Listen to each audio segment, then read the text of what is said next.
I got back last night from a 3-day trip, and what I see waiting for me at my mailbox, a package of comics. I knew what it was right when I saw it, and then I looked to see who it was from, and I saw that name on the outside, and ooh, I got that tingle up my spine, thinking, what could it be? What could it be? And DrVonChilla John sent me Jungle Action Black Panther, man. Panther's Rage. Panther's Rage.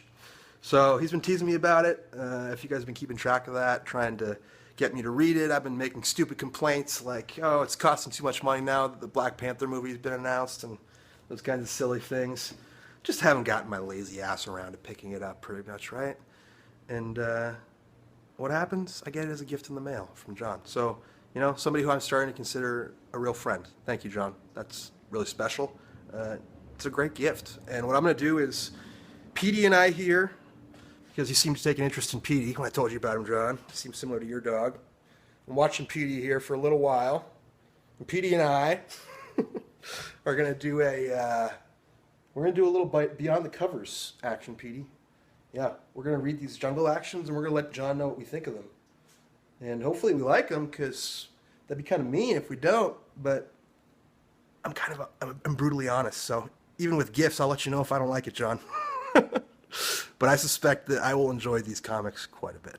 So I'm going to quickly go through them. It won't be as intense as my normal Beyond the Covers videos, as long with each book, but I thought it'd be fun just to show you what I thought immediately after reading it. You know, my initial reactions. So hopefully they're good. I'm going to share them either way, but Petey and I will let you know, okay? Say something, Petey. Jesus. Maybe he'll get more vocal later on. Something I forgot to say is, because I just pulled this first guy out, Jungle Action 10, which will probably be backwards.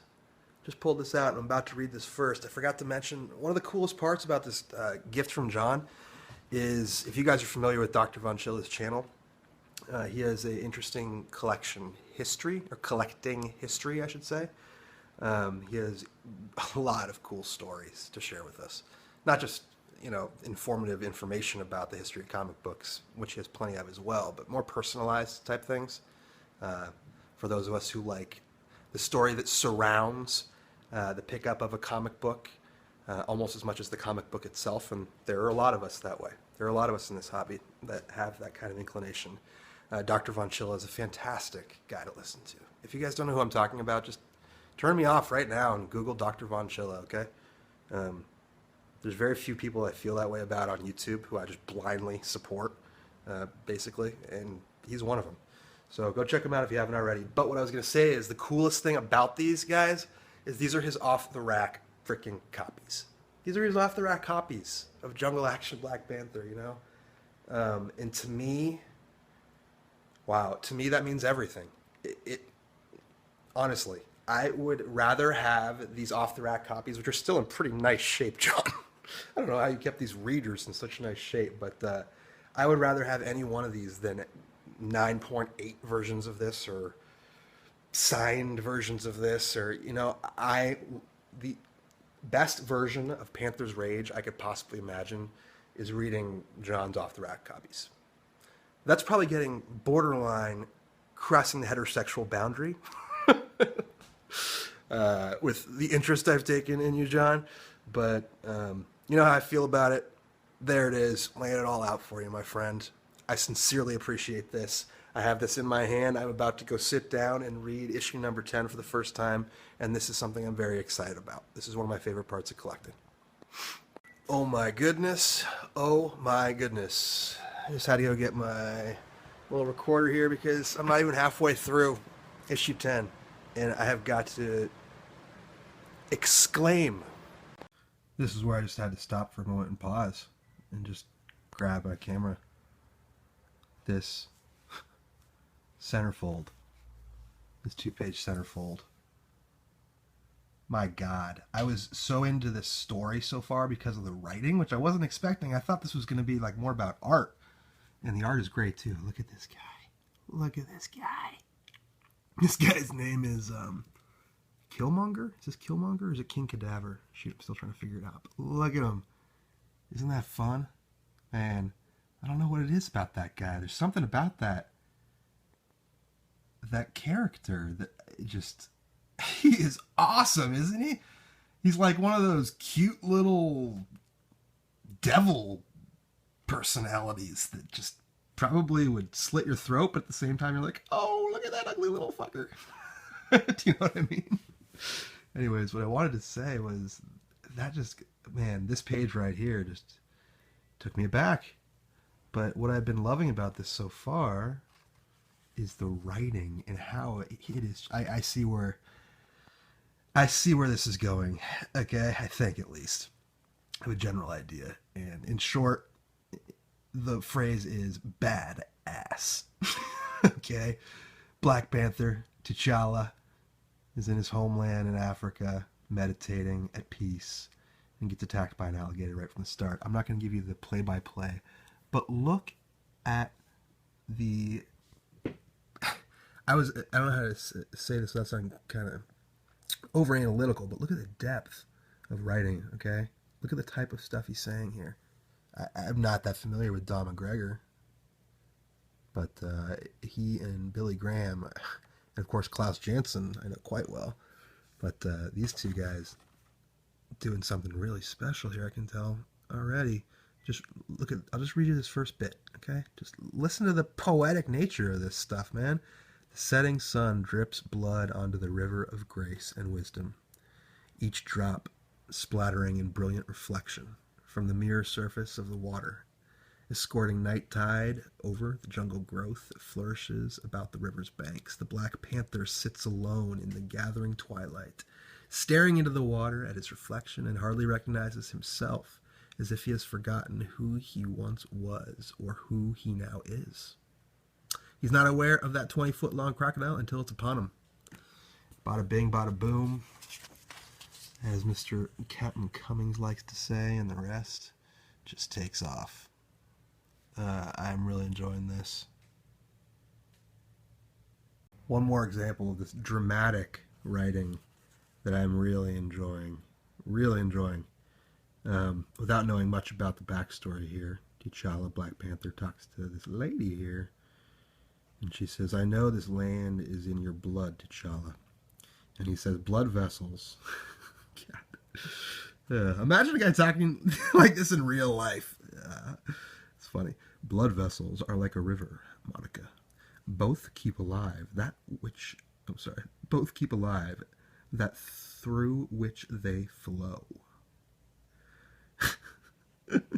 Deep, dog. Deep. Oh, hey, that's hip, T'Challa. You and that kung fu guy ought to get together and exchange proverbs. There's proverbs up the wazoo in this thing, but I really enjoy them. And look what he says in response to her. Can you imagine somebody responding this way? I'm sorry, Monica. I know your fear. Gets real serious on her real quick, and she completely flips. I'm sorry, too. I really wanted to say, I need you. Bada boom! And then the Panther goes on. Let me just show you one where's the frame here? There's one frame here where he's battling these crypt mummies, and he just looks like he basically just bitch slaps them. And I love this combination of the deep, kind of almost over the top poetic type writing, along with this comic cowboy type action. Look at him.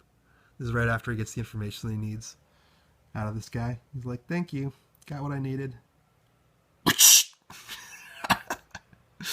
Like I said, badass. All right, I said I would go faster on this, so I gotta stop showing these things, but you get the idea. Amazing writing, and the art is not too shabby either. And I love that the Black Panther is being portrayed as a badass who is battling always with inner demons, of course, because his intellect gets him in trouble. He's trying to do too much for too many. Get in trouble there whenever you try to do too much for too many. But the Black Panther tries nonetheless, and that's what makes him our kick-ass superhero I am learning here. And I am loving this representation of him. It is by far the best representation of Black Panther I've seen thus far in any comic. I forgot to give you my best line, my favorite line so far, after he just beats this zombie, I guess you could say, zombie's butt. I'll be back. He's about to go down into the heart of the earth, diving down through the graves to find his enemy. He warns them, I will be back. Only my own death will prevent that. The bad acidness continues. The same villain who a second ago I described as cute, I think, just a page or two later, is revealed to be anything but. Listen to this description, man. A deformed hand with flesh that has the texture of mold forming on a culture dish holds him still, and the voice and eyes begin their assault. This guy's basically a telepath. Amazing. This John showed off in his video, I think, but this is just really cool. This pinup that's in the back of this. The original Kirby designed, Jack Kirby designed for Black Panther's costume. Or the Coal Tiger, as they were originally going to call him, apparently. That's what it says here. Look at their feet, man. They kept those lined, kind of like flipper-looking feet on the costumes, but with the yellow instead of black, it looks pretty silly, don't it? Pretty silly. So that was it. Just finished Jungle Action number 10. And, God damn you, John. I have to get the rest of this run now. But before I do that, I'm going to read the other 3 issues that you got for me. Whew. I have a feeling this is going to be a bender of a reading session. I can't put this down, man. This is fantastic. Fantastic stuff. Forgot to mention, Petey got a little bit bored with Jungle Action, so he's taking a nap. But it gives me a little bit more freedom to read. Yeah, here we go again with number 13. Wrath of the White Gorilla. Awesome. Awesome, awesome. And, you know, I'm really, really digging this Don McGregor writing, man. And Billy Graham, also, nothing to complain about with his art. He's bold in your face, large, epic type drawing. Action seems to be no problem for him whatsoever. I would actually say he draws better action shots than stills. But he is fantastic. The kind of eye candy you like to see in a comic book. And again, what really has me going is Don McGregor's writing. I'm going to have to only spend, 30 seconds on the rest of these, unfortunately. But, oh, wowzer, wowzer. We'll say 30 seconds each. I'll pick the favorite bit from after reading this, and I'll give it to you. 30 seconds only on that, 30 seconds only on that, 30 seconds only on that. Not because I don't love them, just because the video is going to be too long. Cut it off here. 30 seconds a piece is all we can do. All right, here it is. First page. I can't even imagine you getting better than this, so I'm just going to throw it in. This is the writing I'm talking about with the freaking badassedness, man. Black Panther drops in. He says, "But I think I've just located the welcome mat." Comes in on the bad guys. And then you get this fantastic description.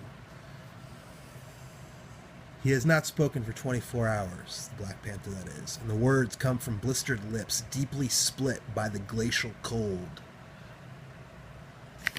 He wonders if they have understood one word of his clever repartee. Dried blood is on his tongue, and speaking has ripped the healing wound open, so that fresh blood spills into his mouth. God damn! That's what I'm talking about, man. I'm sorry, I just gotta show. This takes a break from the crazy nature badass stuff that's happening here. Guy comes home to a domestic scene. Gets into a little bit of an argument. This is some serious, there's some serious heavy themes, man, in this book. They're arguing about him having to spend time in the army and what it's doing to his family. The children start to listen to them arguing. Dad hits Mom. Dad immediately feels bad about it. Tries to justify his behavior. She won't have none of it. The kids have observed the whole thing. The faces of those kids, man. Heavy, heavy stuff, and then boom, it goes right back into white gorilla action, which, by the way, has a whole religious subtext that I haven't even shown you, but man, John, you knew what I would like, man. Sorry, guys, I just gotta show it again. I was just talking about the religious subtext. The gorillas here in Africa are revered as gods, and they're kind of used as a metaphor for other types of religion, is my sense from what the writer is trying to do here. But look at this brutal death of the gorilla as the Black Panther throws it down on the spikes of the skeleton. The death of this god, the gorilla, is stark and barren and as ugly as most violent, senseless death. The panther is consumed by a sense of his own mortality. His own mortality. He has killed a myth, and his life is lessened by the act. He has lost part of his past without anything to replace it in the future. It would be hell if that man had to slay the gods. Sorry, I skipped one here, but it would be a terrible agony for a man to meet his gods, and it would be hell for a man to slay those gods. And the question that would linger is, if he does succeed, what does that make him? The sun rises over the blah blah blah and blah blah blah blah blah.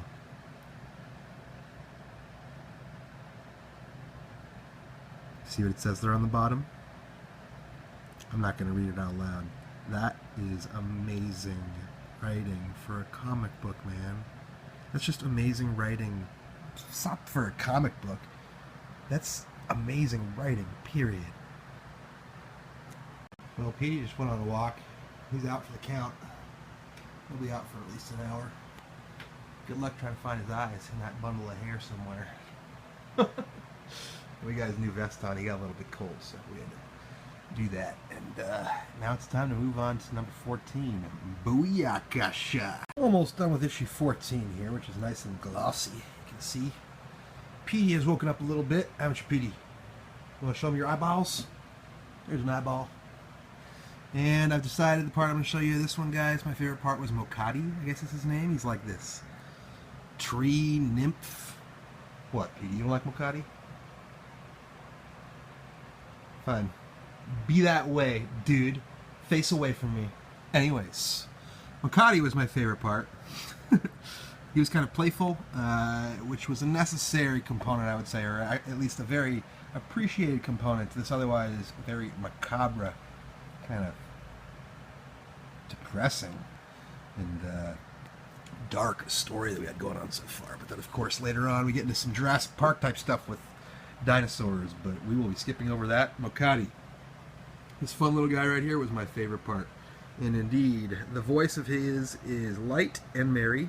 It does not belong in this place, and its tone is a paradox. That box right there pretty much sums it up. And that's what I loved about him. He made it, he gave another layer to the story that I thought was really cool. You know, it's nighttime now, guys, and I don't think I'm going to have time to get to that final issue of Black Panther today, but I'm going to call it a wrap there on the video. We'll have to see. We'll leave that last issue of Black Panther a mystery. Huh? Petey and I need to go on a walk. Need to get him some dinner. And that'll be that. This has kind of been a video that I've been shooting over the course of a few hours here, so I haven't actually touched the Black Panther books now for a couple hours, but I just wanted to shoot that last video to say, oops, we're not going to do the last one. That was it right there. But, yeah, man, what a series of books, huh? Thanks, John. Alright, guys, hope you enjoyed taking a quick peek at some of what I had some fun looking at. And say bye to Petey. You're not going to see him in many more videos, I don't think. Bye, Petey. Say bye, man.